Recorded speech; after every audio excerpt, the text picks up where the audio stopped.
The World Platinum Investment Council says the formation of a government of national unity may promote economic liberalisation, and it could spur reforms at Eskom and Transnet and even result in changes to the Labour Act. The council believes this will support the investment case for South Africa's platinum sector. SA is the biggest platinum producer in the world, accounting for more than half the world's supply. Meanwhile, UK-based asset manager Schroders has pointed out that while the market views the makeup of the government of national unity favourably, the potential for political gridlock and the ANC's next elective conference present a risk for the administration. This is the first coalition in South Africa in the modern era, and the ANC and DA have some significant policy differences to overcome. Schroders says that raises the risk of political gridlock and, in a worst case, a collapse in the GNU. Additionally, the asset manager has pointed out that President Cyril Ramaphosa could lose sufficient support within the ANC. That would lead him to be replaced at the next national conference of the ANC, which is due towards the end of 2027. Eskom is implementing load reduction. The state-owned utility says this is due to increased demand for power during the cold snap, and electricity theft has also weighed. Load reduction is used in specific areas when there is sufficient electricity available, but a transformer's integrity is at risk due to overloading. This comes as Eskom has been able to steer clear of load shedding for 103 consecutive days. Nampak's turnaround strategy is gaining momentum, and the packaging group says it will take no prisoners in unlocking shareholder value in its business. That's as it mulls over the disposal of its Angolan and Zimbabwean operations. CEO Phil Roux has stated that there's no haste to offload the assets, particularly at the incorrect values. But the option to exit those territories is there. Zeda has lightened its portfolio. The investment holding company has agreed to sell a farming production unit known as Applethwaite. That's in a deal worth 190 million rand. Zeda says the disposal aligns with its strategic review and forms part of an initiative to maximize wealth for shareholders. The New Development Bank has appointed former Treasury official Munale Ratsoma as CFO and Vice President. Ratsoma replaces another South African, Leslie Marsdorp, who was in the position for 9 years from 2015. The Shanghai headquartered bank was formed by BRICS members to provide emerging market economies with their own multilateral financial institution. On the international front, Stellantis said it would expand its line of affordable hybrid vehicles to 36 models in Europe by 2026 to meet growing demand for this engine type, an alternative to petrol-fueled cars and electric vehicles. Let's take a look at the detail. Stellantis is doubling down on hybrids as demand booms. It aims to expand its lineups of such vehicles to 36 by 2026.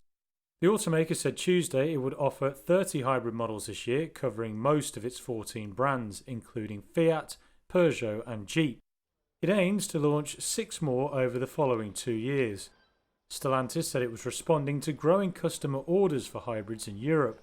The models offer an alternative to electric vehicles and petrol-only cars. It said sales of hybrids rose 41% in the region over the first 6 months of the year. The group said in June its EV sales had been stable since the beginning of this year, despite softer demand globally.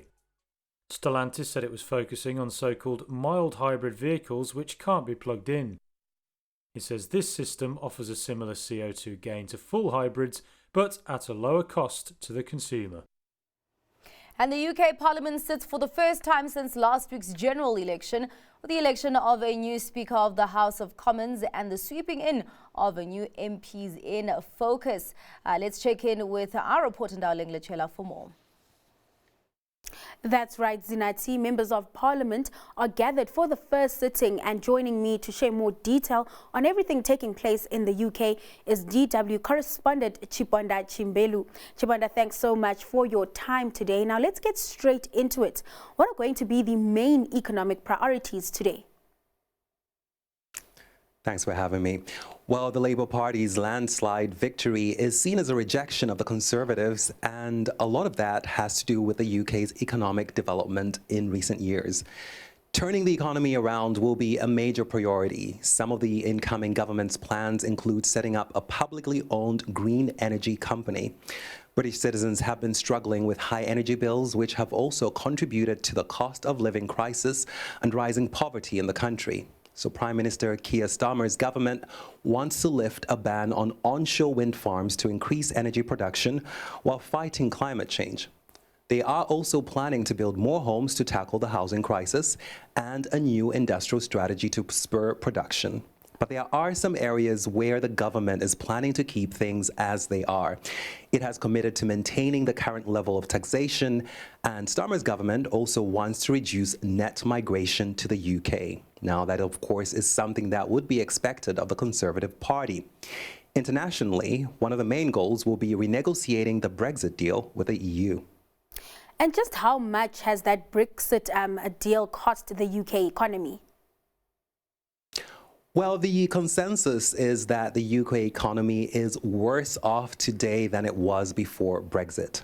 According to Britain's National Institute of Economic and Social Research, the size of the British economy has reduced by 2 to 3% since Brexit. Experts say the main reasons are reduced trade, weaker business investment, and lower immigration from the EU. The cost of doing business has risen in the UK because of red tape.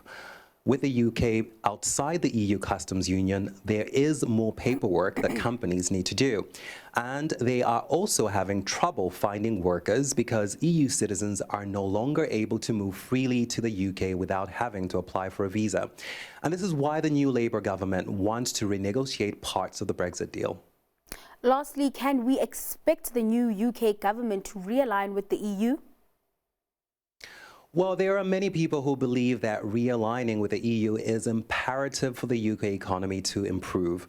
It would remove some of the trade barriers we've seen post-Brexit, and that, of course, would help improve the economy.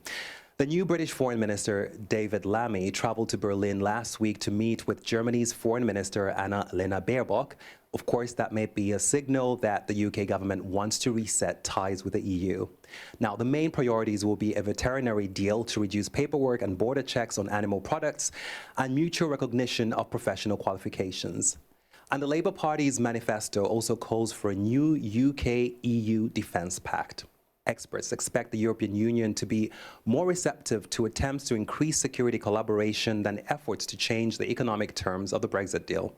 Brussels may want the UK to rejoin the customs union as a concession, but whether Britain is willing to do that remains to be seen. What is clear, of course, is that it won't be easy for the UK to get everything it wants from the EU. Let's leave it there. Always appreciate your time and insights. That was Chiponda Chimbelu from Deutsche Welle. It's back to Zanati now with your markets update.